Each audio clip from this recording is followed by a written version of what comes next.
Friends, आप में से बहुत कम लोग ये जानते होंगे कि राजाओं, मंत्रियों, युवराजों इत्यादि के हाथों से लिखे पत्रों को हिस्टोरिकल रिसर्च में एक बहुत ठोस सबूत माना जाता है, क्योंकि ये अनबायस्ड होते हैं। आज पब्लिक डोमेन में 1652 में शाहजहां के बेटे औरंगजेब का अपने पिता को लिखा हुआ एक पत्र मौजूद है, जिसका दस्तावेज कम से कम 3 फारसी अभिलेखों में पाया जाता है। और आज इंटरनेट पर भी इस पत्र की ओरिजिनल कॉपी और ट्रांसलेशंस दोनों ही मौजूद हैं। दरअसल 1652 में शाहजहां ने औरंगजेब को दक्कन का सूबेदार बनाया। दिल्ली से दक्कन की यात्रा में औरंगजेब जुमे रात 3 मुहर्रम मुकरम को अकबराबाद यानी आगरा पहुंचा। पत्र में वो शाहजहां को लिखता है कि अगले दिन यानी जुम्मे को जब वो अर्जुमंद बानो की कब्र पर श्रद्धांजलि देने गया तो उसने देखा कि कब्र का एरिया तो मजबूत और ठीक है, लेकिन कब्र के ठीक ऊपर के बड़े गुंबद में 2-3 जगह से बारिश का पानी टपकता है। उसी तरह दूसरी मंजिल पर बने कई राजकीय कक्षों, 4 छोटे गुंबद, 4 उत्तरी भाग, गुप्त कमरे, सप्त मंजिली छतें और बड़े गुंबद से इस बरसात में कई जगहों से पानी रिसा है। औरंगजेब लिखता है कि उसने फिलहाल इन सब की मरम्मत करवा दी है, लेकिन उसे चिंता है कि आने वाली अगली बरसात में दूसरे गुंबदों, सामुदायिक कमरों और मस्जिद का क्या हाल होगा। औरंगजेब कहता है कि उसके हिसाब से दूसरी मंजिल की छत को उखड़वा कर उसे फिर से चूने, ईंटें और पत्थरों से बनाने की जरूरत है और सभी गुंबदों की मरम्मत करने से इस भव्य भवन को गलने से बचाया जा सकता है।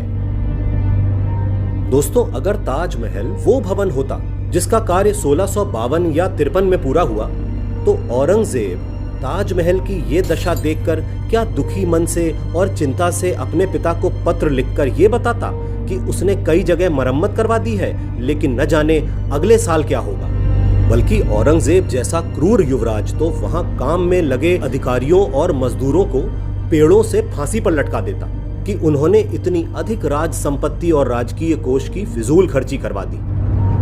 ये कैसे विदेशी आर्किटेक्ट्स थे, कैसे कारीगर थे और ये कैसा निर्माण कार्य था। एक और महत्वपूर्ण बात, औरंगजेब लिखता है कि पूरे मेहताब बाग में बाढ़ का पानी भरा होने के कारण वह उजाड़ लगता है, लेकिन फिर भी ताजमहल के पीछे से यमुना की धारा का दूर से बहना आश्चर्यजनक है।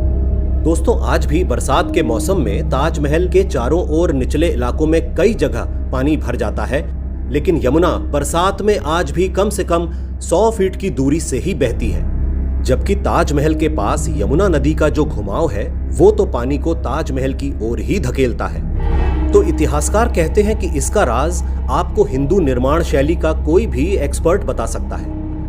हिंदू राजा अनंत काल से नदियों और समुद्रों के किनारे पर अपने किले, महल और मंदिर इत्यादि बनाते आए हैं, क्योंकि वो ऐसा करने की कला से अच्छी तरह परिचित थे। विशेषज्ञ बताते हैं कि हिंदू निर्माता भवन की नींव खुदने से पहले ही नदियों के दोनों किनारों पर जगह जगह गहरे कुएं खुदवा दिया करते थे, जिससे कि भवन के पास बहती नदी में आई बाढ़ की वजह से भवन को कोई खतरा न हो।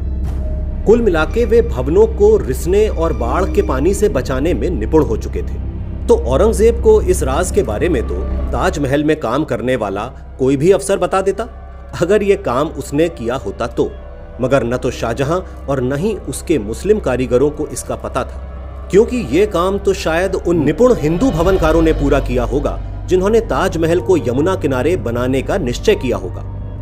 तो कुल मिलाके औरंगजेब के खुद के लिखे पत्र से तो यही सिद्ध होता है कि 1652 में भी ताजमहल किसी नए भवन जैसा नहीं था, बल्कि उसका हाल कई 100 साल पुराने भवन जैसा था, जिसको अनेकों जगहों से मरम्मत की जरूरत थी।